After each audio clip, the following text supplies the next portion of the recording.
going to say action. Ready? Are you ready? Action. Yeah. I mean, it's good to laugh in the intro anyways, right? 100%, yeah. All right, welcome to Just Make Art. I am here on site at the Clyfford Still Museum. So we told you we were going to up our game for season 2. We're actually going to do every single episode from a museum that is solely dedicated to the artist we're talking about. Obviously, I'm just kidding. Dreams. We're dreaming. This is the only one of its kind. But let me kick it over to you, Ty, to start us off just with a little historical context of Clyfford Still. Yeah, I mean, it's going to be hard for me to get through this because I'm staring at the work, Clyfford's paintings behind you as you are set up in the Still Museum in Denver, and I'm stuck in my studio office in Waco. So I'm going to do my best to get through this without just my eyes leaving anything but the paintings behind you. Clyfford Still, one of yours and my favorite painters, a pioneering American abstract expressionist painter known for the monumental canvases and his powerful brushwork and this dramatic use of color that I'm staring at behind your head right now. In the 40s and 50s, Still emerged as a leading figure in the AbX movement alongside some of his buddies, Jackson Pollock and Mark Rothko, and some of the irascible 18 that we talked about in the Head of Stern episode last week. Clyfford Still's in that photograph. His works are characterized by their vast expanses of color, jagged, organic forms that just crawl and float through space in these pieces. And they're very personal and intensely evocative for him, reflecting his own struggles and emotions. And one of Still's most significant contributions in the art world was his uncompromising commitment to integrity and independence as an artist, which is unlike a lot of artists of his time because they wanted to be in the galleries and the museums and on billboards and things. And he really rejected commercialism and the idea of art as commodity. And so there were plenty of arguments in those friendships between he and some of those guys. He often rejected gallery representation and art dealers, even though he did work with them, Peggy Guggenheim and others. He really chose to maintain his own control over his work, which is a great conversation in today's art world. A lot of artists asking us about what do we do? How do we do these things? Do we want galleries? Do we want to control it ourselves? And so he was really set apart because of that, because most of his contemporaries wanted to be in the galleries. They wanted to be in museums. They wanted the commercial aspect of that. And he really solidified his reputation as a maverick in the art world because of that mindset. Despite his relatively small body of work from his life, he was really selective about which works could be displayed publicly. And so his impact on the art world was just profound because of these things. He destroyed more than 1,000 of his own artworks, only leaving behind about 800 paintings and 2,300 works of paper. Think about it. I mean, he destroyed countless amounts of work because he didn't like it or somebody hung it wrong in a house. There's a great story about that. And it really contributed to this mystery that surrounds Clyfford Still and his process and decision-making behind his work. And even though he had all these relationships with people and kind of was a loner in the art world, he did maintain some really strong relationships with Mark Rothko, who he really deemed as an intellectual kinship and mutual respect of each other's work. And their friendships was really, really tight. And there's a great story about that if you ever watch the Lifeline documentary about Clyfford Still. But some of his other contemporaries like Jackson Pollock and Barrett Newman had quite a bit more contentious attitude, and they often clashed between principles and the differences of their work and the commercial aspect of work. So anyways, his legacy as an artist is 100% linked to this uncompromising vision and pioneering development of abstract expressionism. And his canvases, as I see behind you, continue to captivate viewers all over the world with raw emotion, untamed energy, and just this influence of the trajectory of modern art as we see it today. And so upon his death, and I know you're going to talk about this in a second, Nathan, he left very strict instructions that his work should never be divided, sold, or loaned to other museums. He wanted one sole place for his work because he thought his work needed to speak on its own with each other. And that led to the establishment of where you are today. And I know you'll share about that in a little bit. I will, yeah, and I'm going to fact check you real quick here, just because I'll beat whoever would have done it in the comments anyway. It was Yeah, actually Pollock yeah. was the only artist who he never had a falling out with. Oh, Rothko and he interesting. were Or close, and they had a real yeah. pretty intense falling out Well, at later. the end. Later, yeah, At the yeah. end. Yeah. Yeah. At the end, for And sure. yeah, his dispute with Newman is well documented as well. But let's jump off with the quote. And we've done a Yeah. variety of episodes where we've covered a ton of ground with a variety of different artists, and some where we've stayed dedicated to one in particular.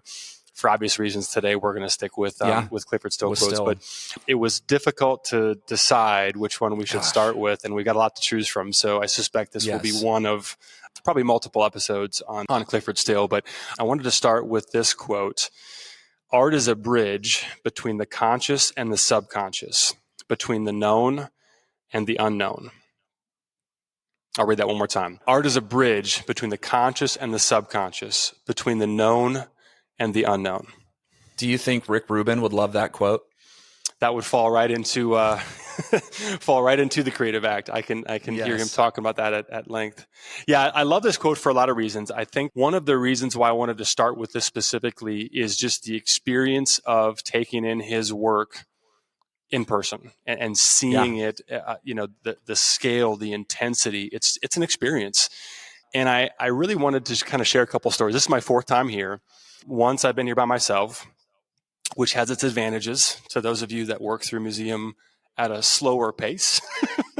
I suspect you and I would probably be fairly good, museum partners. But when you go with folks that maybe aren't quite as big of nerds as you are, they tend to like, where are they like 3 rooms ahead? What's going on? No, they go grab coffee and food while I am in the museum. That's right. That's right. I'll catch up with you. Yeah. So once by myself, once with a good friend of mine who lives in town, and then another time with my family. And what's interesting, so the friend that I brought here, enjoys art, appreciates it, but isn't a dork about it, like you or I might be. And it's really fun and interesting to sort of share, Still's work, with somebody who wasn't familiar with it before. It's just a really cool experience. Like, it doesn't matter. And getting to the quote, right? Conscious, subconscious, known and unknown. And there's another quote of his that maybe we'll circle back to as well, but appreciating art does not need to be an intellectual experience. I remember my buddy said something to me that I'm sure you've heard a bunch of times as well, that people will say often is, I like art, but I don't understand it.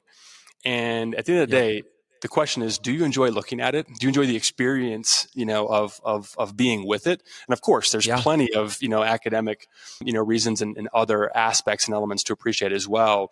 But just the fact that his work connects at such a deep, soul level with everybody that I've had a chance to bring through here is tremendous. I mean, one of my favorite photos that I have of myself and our youngest daughter is one that my wife snapped of the two of us, just looking side by side at one of his large scale works, which most of them are.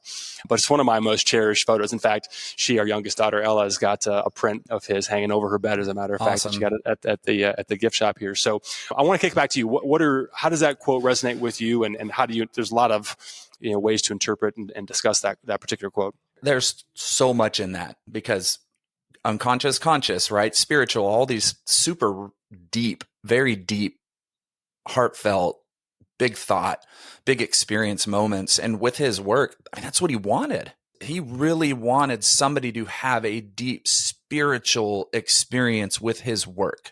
He wanted people to just fall into it, fall into the strokes, the lines, the jaggedness, the texture, these moments of tearing, ripping, pushing, pulling, all those things, right?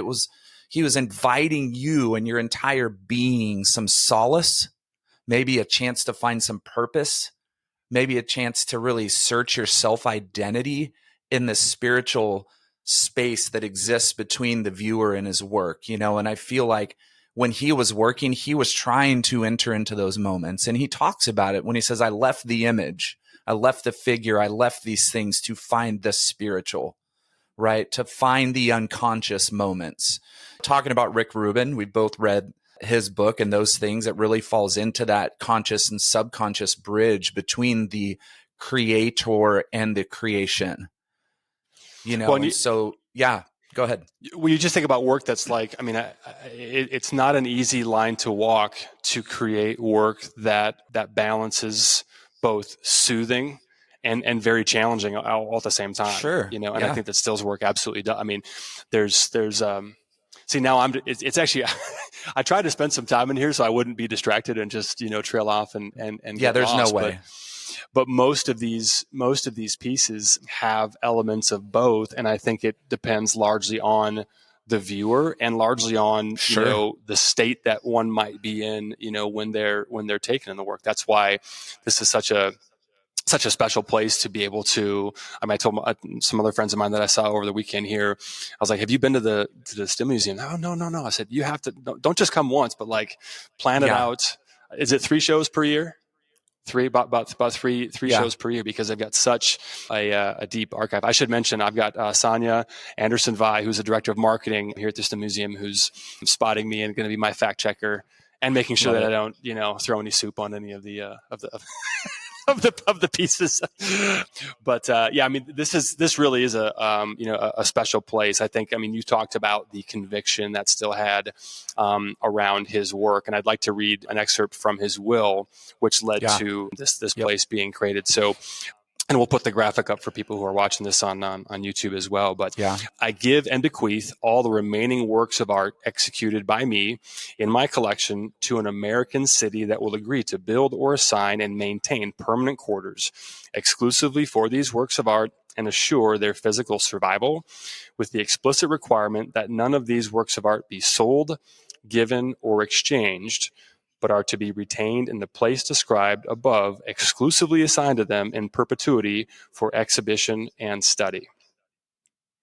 And I believe his widow Patricia later added that it be a freestanding building, as well. So after his death in 1980, those works stayed hidden.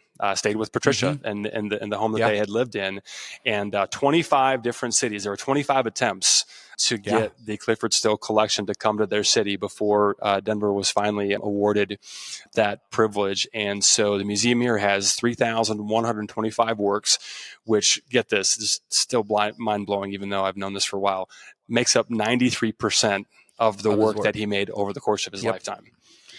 I mean, I think it's pretty safe to say that there is not another place like this on earth, and probably never will be. I mean, what are the chances of an artist being so specific about where the work went, who got to, receive pieces, that they would still be in sole ownership of the overwhelming majority of the work that they made over the course of their lifetime.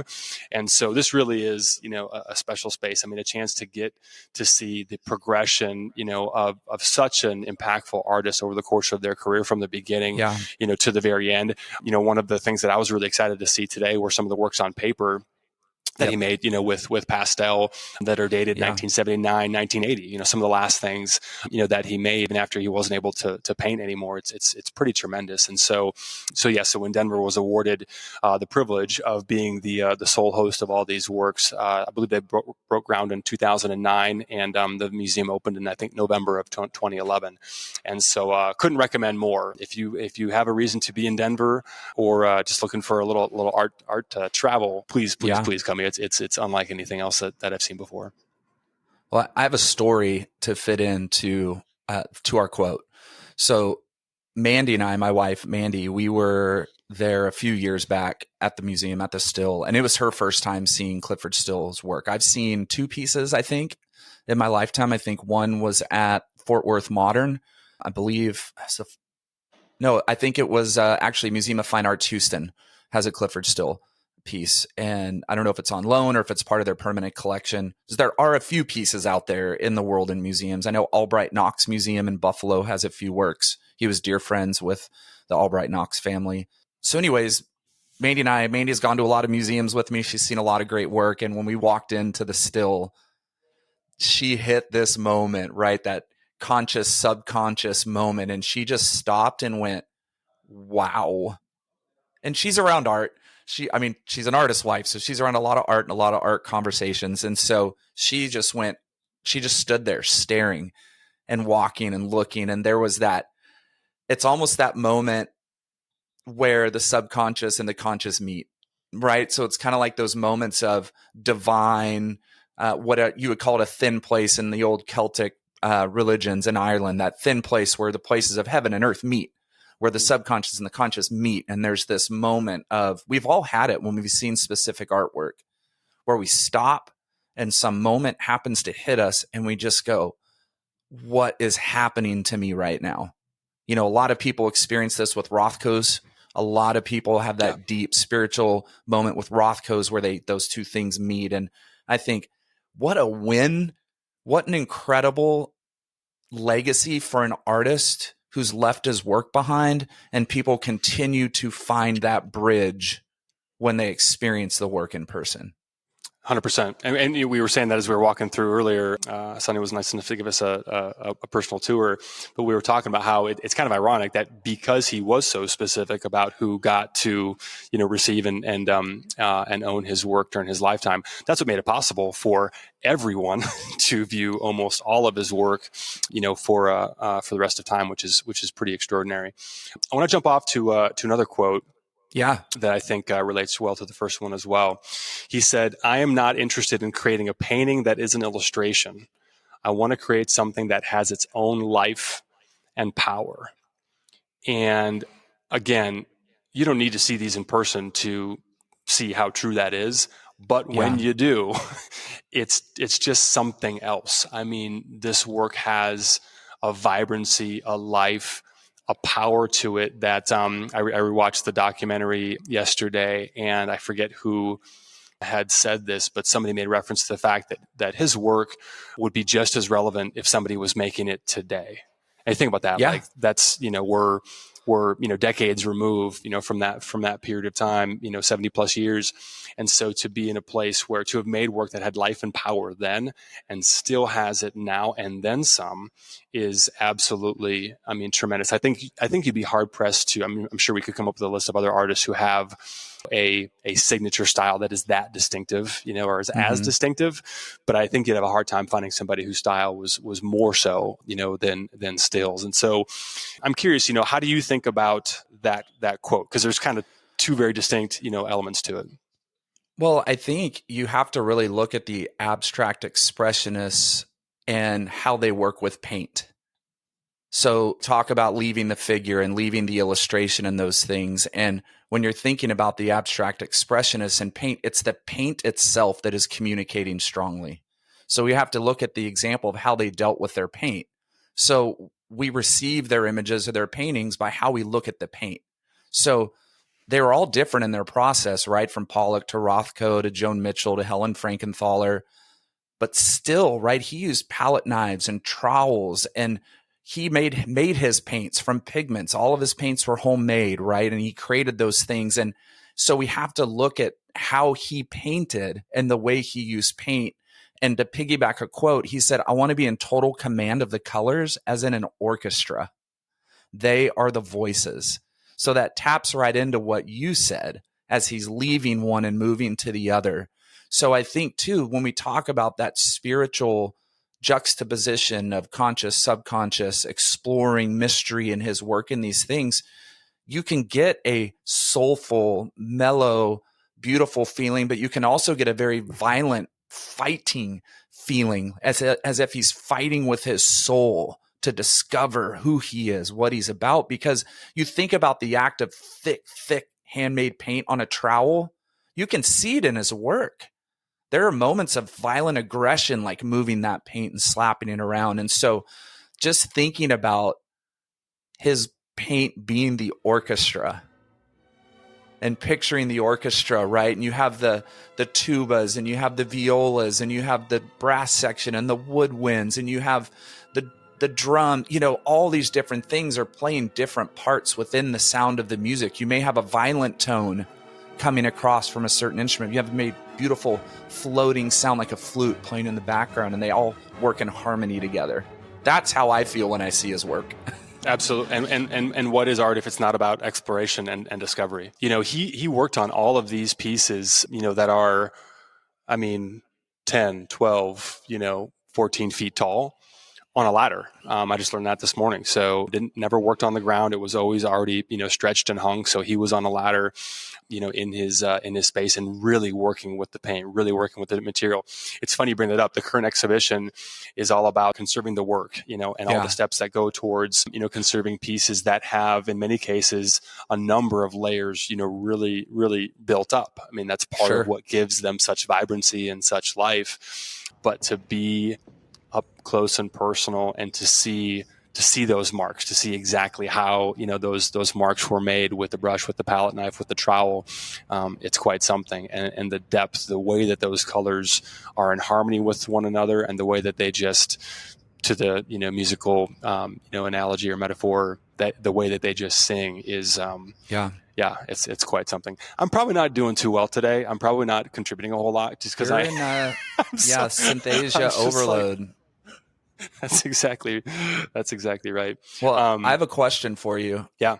And this is, on one of his other quotes that we have listed here, as Nathan and I have an entire list of Clyfford Still quotes from our research that we could easily go through 50 or 60, but we're not going to do that. Yeah. But because here you are in the Still Museum, one of your influences, your heroes, somebody that you really look up to as an artist, just following your opening of your solo exhibition on Friday, so just a few days ago from when we're recording today, and just thinking of the quote, "In the act of creation, I find solace, purpose, and a sense of being." That quote fits in, right, with all the things that we've read about him already, these quotes that we've read. His act of creation, he finds solace, he finds purpose, and a sense of belonging. Do you feel that way when you're working on your work? Yeah. I mean, absolutely. It's funny because I had this conversation with a friend of mine, and he's like, "Hey, do you ever go golfing anymore? Do you ever, And I'm like, "Nah, not really." Yeah. I just want to be in the studio. I want to hang out with my family.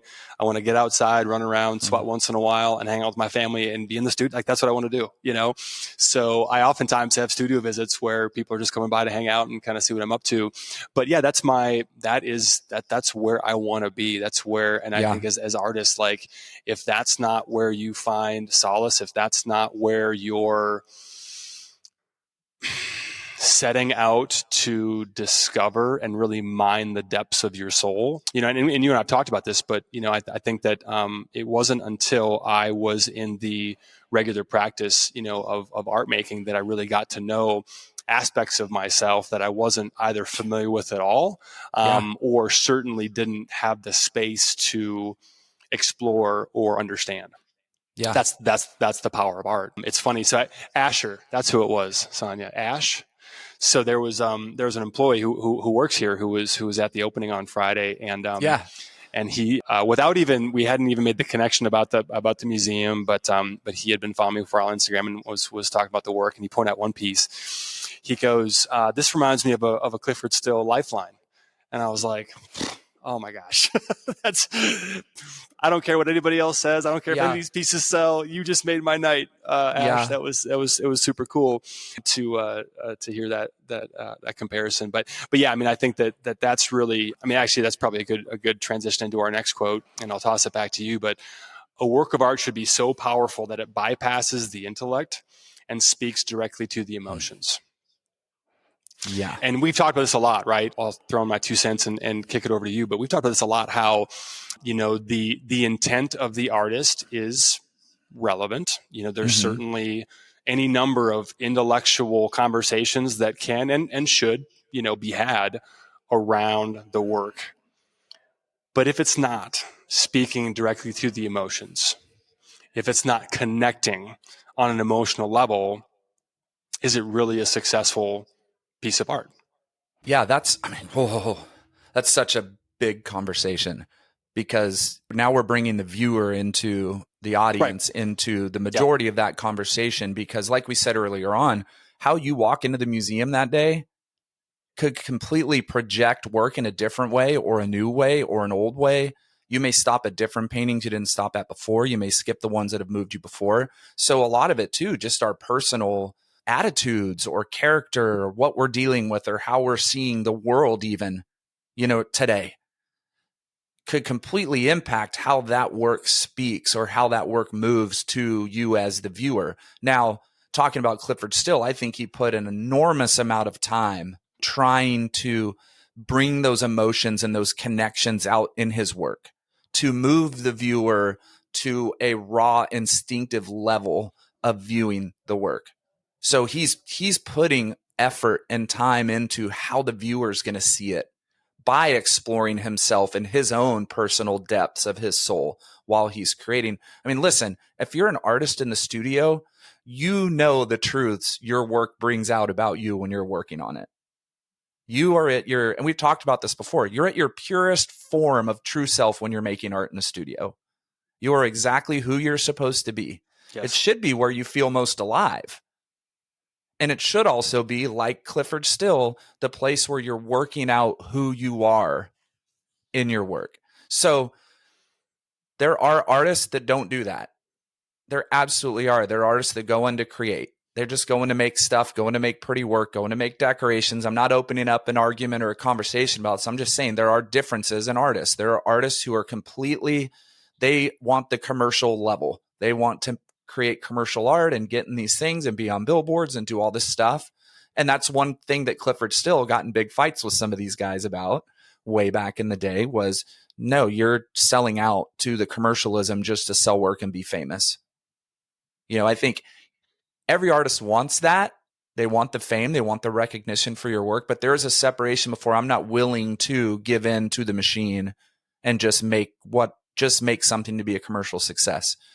I want to work hard and create my work and make the best work I make until the day I die. And if things happen, they happen. So, there are those two things, but it depends on the audience at the end of the day. But I would say I take from Clyfford Still the way I work. I make the work for myself with the audience in mind. I want them to view something. I want them to be impacted spiritually and emotionally with true depths of the human core. But that's not my focus for making the work. The work is making it and finding myself within it and bringing that out while I'm working. Yeah, it's interesting. Still definitely had the audience's, the way that the work would be viewed and perceived was a consideration. Maybe not when he was creating it necessarily, but I learned this morning that he titled his work, the PH actually stands for photo. So it's all of his work after a certain period. What year? Do you know? In the 40s. Okay. I'm really putting you on the spot today. I'm glad you're here. So at some point in the 40s, he switched from titling work to, PH dash, the number, because he didn't want to give the viewer any indication of, what it was about. He didn't want to taint their perception or their experience, with the work. So taking intentional steps to bypass the intellect and just give the viewer the most open, free experience to experience it on an emotional level, or however they, happen to on that particular day. That's possible. Let me ask you, how has Still's work impacted your work specifically, or your practice specifically? I learned of Clyfford Still, I believe the first time I had learned about Clyfford Still was 2000 or 2001. One of my good, dear artist friends, Sean Ellis, was at University of North Texas in the drawing and painting program, and he was influenced by Clyfford Still. And he was creating a lot of work with similarities, right? When we love an artist and we're young and we're making art, we're doing everything we can to replicate who we love in our work. We've talked about that in the Cy Twombly episode a few episodes back. Sean's work had Clyfford Still moments in it, and I didn't know who that was. And so we would talk about it, and I'd start to learn about Clyfford Still. And Sean used tape to create those tears and those little things and layer up and rip tape and create those shapes. And I was fascinated by just the juxtaposition of small rips and then big spaces of negative space and color. And I think that is what impacted me the most, the use of negative space. And if you look at my work, I have lots of negative space in my work. Lots. I leave a lot of breathing room. I want the cosmos interacting with the chaos on a grand level. And so that's always my key with my work. And there are a few people that impacted that. And Clyfford Still is 100% one of them. Yeah. Yeah, I think for me, the biggest thing would be what I appreciate about his work. It's hard to just list one thing, but if I had to come up with just one thing, when I'm viewing pieces, and again, fourth time here, seeing most of these, I think with maybe just one exception for the very first time, is how many of his pieces have, given their grand scale, have just a little dash, just a little something that's a different color or just completely out of. And this is one I chose this spot specifically because that's one of my favorite little moments. Yeah. Is just of the entire piece, which is mostly that beautiful, goldenrod, yellow, some blue. There's just this little dash of seafoam green, Yep. and Yeah. it That makes little up, corner. Yep. I mean, less than 1%, right, of the, of the canvas. But I love the way that brings me as a viewer in, and just causes me as an artist as well to be like, I wonder why, why that Yeah. color. And then just to consider like how that really, even though it's just such a small little something, the way that impacts how you take in the rest of the piece is just fascinating. So those little peekaboos, those little clues, I think are what really brings me as a viewer, into his work, and Yeah. something that's definitely impacted me personally as well. Well, and as an artist, you should be trying to crawl into the artists of the past heads. You should literally take it upon yourself to crawl, like being John Malkovich, crawl inside the head and literally search around and find the whys and the whats and how they're doing these things. And I think, you saying that, I leave little moments like that in almost all of my pieces, little edge moments or little, and maybe that's because I saw it in a Clyfford Still piece at one time, and it stuck in my head as something that was so important. And what I do things because I want to do things that aren't supposed to work or fit and make them fit. And I feel like he had a mindset of that. I want to do things that I'm not supposed to do, or people are telling me not to do, and I'm going to make them work and I'm going to make them successful.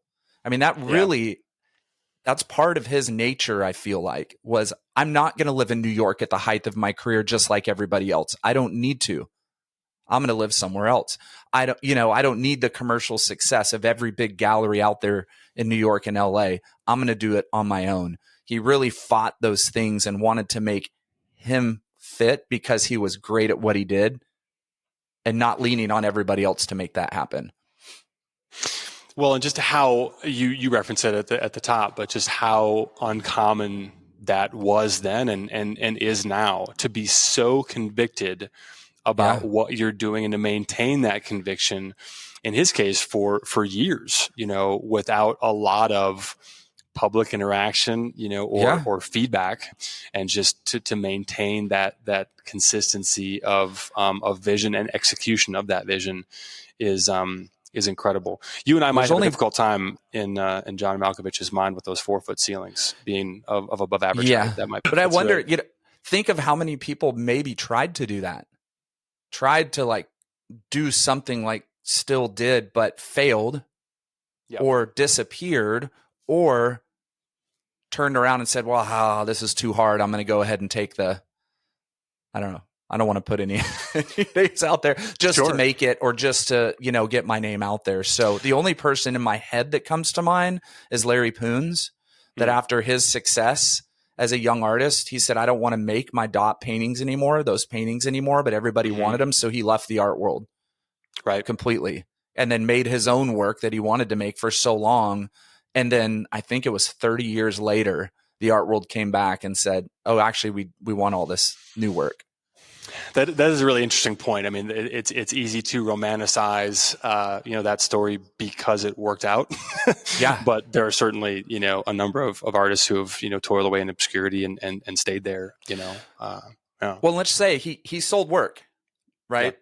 Mm-hmm. So even though he did it his way, but he was selling work, he was doing commissioned art for people, some that didn't work out so well that he went and retrieved the work himself because he didn't like the situation. He was a little vigilante with his work and how he did things, but he sold work. He did have shows. He did have things. So he wasn't completely removed. So there's some interesting contrast within all of this as well. Well, and he was already very much in and of the art world when he removed 100%. himself, from it, which Yeah. is an important thing to distinguish as well. Yep. Let's tell that story because it is such a do it. Go for it. perfect story to really I love it. think So Alfonso Osorio had purchased a piece and owned it and was planning to loan it overseas, which was expressly forbidden by Still. Big no. Yeah. Clyfford got wind of this. Drove to his mansion. There's a couple of versions of this story, and they do a great job telling it in the sent in the, John in the Wick documentary. to the mansion. That's right. Listen, you kill a man's dog, or you threaten to send their painting overseas. You're gonna deal with deal with some retribution. So drove to Osorio's mansion, found it. Patricia was with him, and I think one of his daughters as well. I believe. Yeah, Patricia found it. Clyfford finds a knife in the house. Cuts out the center of this piece. Just destroys his own work, leaves a couple feet, around the perimeter. Which I learned recently, the center of that is here somewhere. I'm still trying to see if I can sneak into the archive today, but I don't know if that's going to happen. But that'd be fascinating to see. But cut out the center. And told him, this is where the story is not completely clear whether or not Osorio then found him there or not. But as one version of the story goes, Still said to Osorio, "When I give you an order about my work, you obey me." I mean, this is straight out of The Godfather almost here. It really is. And knife in hand as he's saying that. Knife in hand. You obey me. You will obey me. Quite something. Yeah. I've had situations where things like that have happened with my work.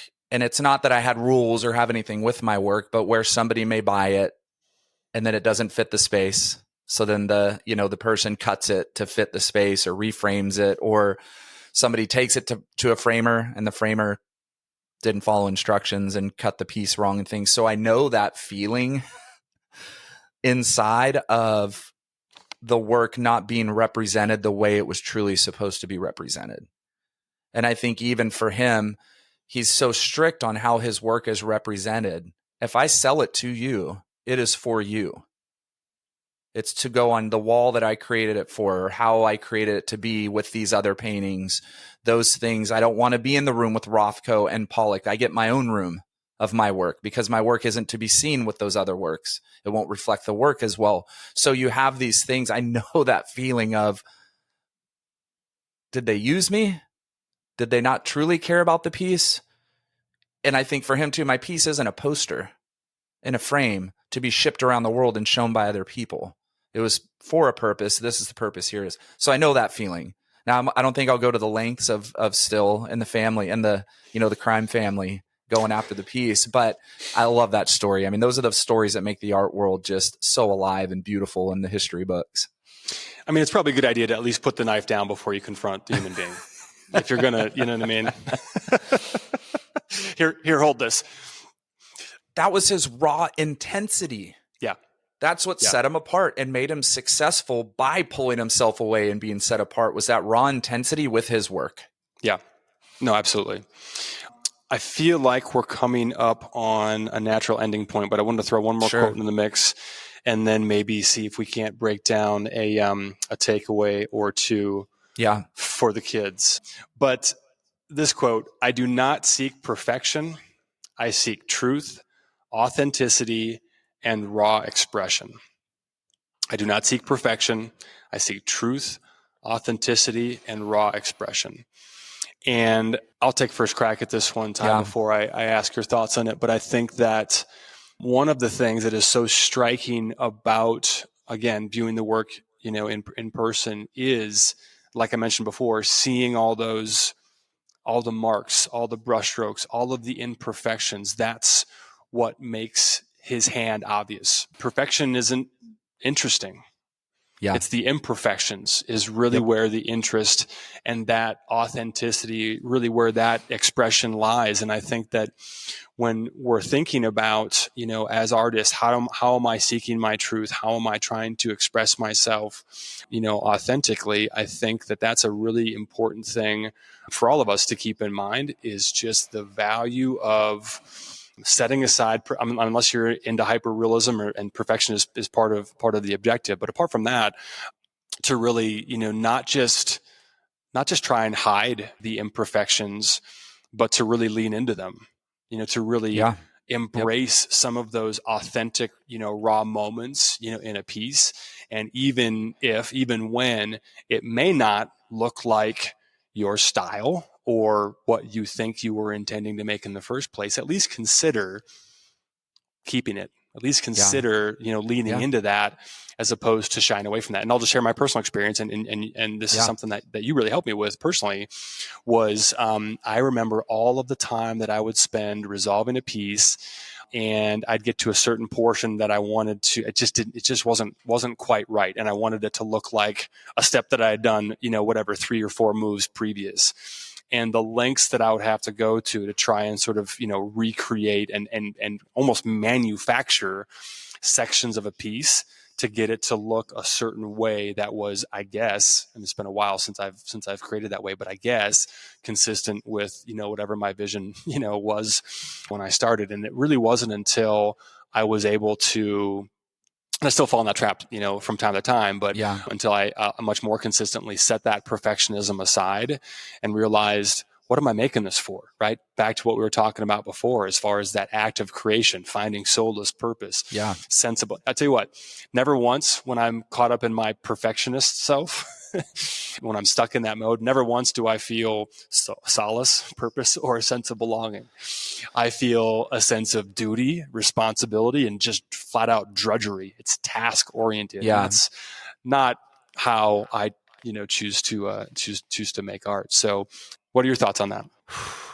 I mean, I don't know when he said this quote, right? The date, or if it was later in life or earlier on in life. I'm not sure the actual date of this quote. So I'm just going to think back to those early abstract expressionists, right? Because they were leaving perfection. That's what they were doing. Even in just abstract art, there are a lot of straight lines. You have cubism that moved into abstract. You have these movements that still had straight lines, still had things. All of these men and women, not all of them, but most of them were classically trained painters. They could paint landscapes. They could paint the figure. They'd gone through figure classes. They could all paint perfection, so to speak. And so now they're all leaving this for the raw expression, for the emotion, for the authenticity. And I think for him, he's such an important part of this. And him saying this is really his philosophy, not seeking perfection, seeking the truth, authenticity, and expression in his work. And so he's really pushing artistic boundaries and challenging these preconceived notions that existed before they came along, the abstract expressionists, and trying to leave an impact on the world, taking that to the expression, to the furthest ends of expression. And I love this. There's something that Pollock said years ago when he was interviewed about abstract expressionism in the beginning. And he says, the important thing is that Clyfford Still, his work? He asked the author. And Rothko and I, we've changed the nature of painting. We've changed the nature of painting. And those 3 guys, and when you think of Pollock, he was maybe the most freest form of expression, flat on the ground, moving around, dancing, spiritual, whether he was, and a lot of the time he wasn't even drunk in these moments because he was sober. A lot of people don't know that when some of these paintings were created, but really finding that just motion and emotion in the work. So here you have these 3 guys who together are discussing these things and leaving what was learned before. And then I love that he makes a crack in the same quote, Pollock. I don't mean there aren't any other good painters. Willem de Kooning is a good painter, but he's a French painter. I told him that the last time I saw him at his last show. I mean, look at all those pictures. They start with an image. So he's even saying about de Kooning and other people, they're still seeking perfection. Yeah. Because they're starting with an image when they're making. And that quote by Clyfford is amazing because I want mistakes. I want accidents in my work. I want those little moments of chaos and then leaving them in and see if I can work around them rather than erasing, rather than painting over. Can I work through those? Because there's authenticity even in the mistakes, even in the oops drip or the mark you didn't mean to make. Yeah, I love that. I'm gonna throw out a takeaway, something that's just really resonated with me personally as we've been as I've been here and as we've been preparing for this episode. And I think it's that while trying to channel your inner Clyfford Still from a conviction and vision standpoint is a really solid practice. I mean, I think we could all use a little bit more of that. I mean, level of I just keep coming back to that word conviction. It's also important to realize that even still had moments. There's a great story that they talk about in the doc where he just broke down at the kitchen table, and one of his daughters happened to hear him questioning, like, is this what's this for? Is anyone even going to care? About my work. And so I think it's really important, if you're listening to us talk right now and you're thinking, I can't imagine having anything close to that level of just steadfast conviction that just doesn't waver over time. Well, that's not the case for anybody. I mean, if somebody, absolutely. if somebody like still had those low moments, then you better believe that we're all going to have them. So it's important to, I think, just not make those low moments mean more than they do. Those low moments, and I've had some, recently where I've asked a version of that question, right? We all do. Yeah, absolutely. And so, when those times come, it's important, I think, just to remember, like, hey, there I go having thoughts again. This is a normal part of the human experience, and certainly a normal part of being a creative who is seeking truth, authenticity, and raw expression. That's the other side of the coin, and that's something that we just need to be aware of and not give too much of a voice, beyond just those low moments. Yeah, and that's why I always encourage artists, read about other artists, go find their journals and go find their biographies and watch the documentaries on their story, because you're going to see those moments firsthand and you're going to hear them saying the same things you're saying in the studio and repeating things you've repeated and looking in the mirror and saying the same things you're saying in the mirror in the mornings. So that's why it is important to study and go to museums and go see the work and learn the history about your heroes and your influence, because there was a point in their life, because we're all human, where you err on the other side of doubt and failure, and it creeps in and becomes resistant. So study those things and it gives you confidence. Man, Clyfford Still was saying the same things I was saying last week at the height of his career. And I'm not even close to that and on any level close to that. So absolutely. One quick story before we shut off. When I was at the Still Museum, like you and I do, when we go to things, we make little reels on Instagram and share our stories of what we're doing. I put up a reel from the Still Museum, and I put Beethoven to it, as I was thinking of music that would really fit Clyfford's work in my head. And that day, I got a direct message from one of Clyfford Still's granddaughters, who sent me a message and said, "Thank you so much for sharing this and putting Beethoven to my grandfather's paintings. He was a huge fan of Beethoven and he would have loved seeing this."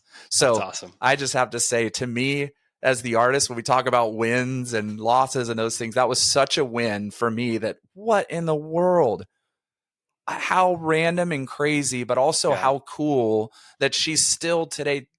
What are people saying about my grandpa? Are people sharing things about him? So fun story. Those things happen. If you go to a museum that allows you to do video and photos, share the heck out of it. Send more people to that museum to see it that I'm a supporter of museums. I'm a patron level member at Museum of Fine Arts in Houston, which means I have reciprocal privileges to go to museums all over the U.S. that have those privileges with that museum. So that means my membership works at the Still Museum in Denver. My membership works at Museum of Fine Arts Fort Worth. It works at LACMA and the Broad. And, so get a museum membership for that. Just think, anywhere you travel, where you go in your city, you can get into other museums with that. So become a member of a museum, help support museums. I'm a big fan. And go look at art. Go look at some art this week. Gallery, museum, friend's house, whatever. Go look at art. 100%. Yeah, please make this a stop the next time you're in Denver. It's just incredible. Special thanks to y'all for letting us record here today. I'm glad you brought up Beethoven, actually, because I'm here to record some content for the social media takeover for their That's right. Yes, in March here. So and follow the Still Museum on Instagram. Follow the Still Museum on Instagram. You'll see Nathan taking over coming up soon. And if you're in Denver and you haven't been, shame on you. Take a friend, Go grab some food around the corner. I mean, I don't need to be throwing shame at people. Like, you know, take it. Shame on you. That's aggressive. Shame on your you. Backyard, Denver. And your household, actually. Yeah. Well, thanks for joining us today, and tune in next time for our next episode of Just Make Art. Yeah, way to end on a Shakespeare line. Romeo and Juliet. Shame on you and your household. Shame. Banished. Cool. Good stuff. Yep.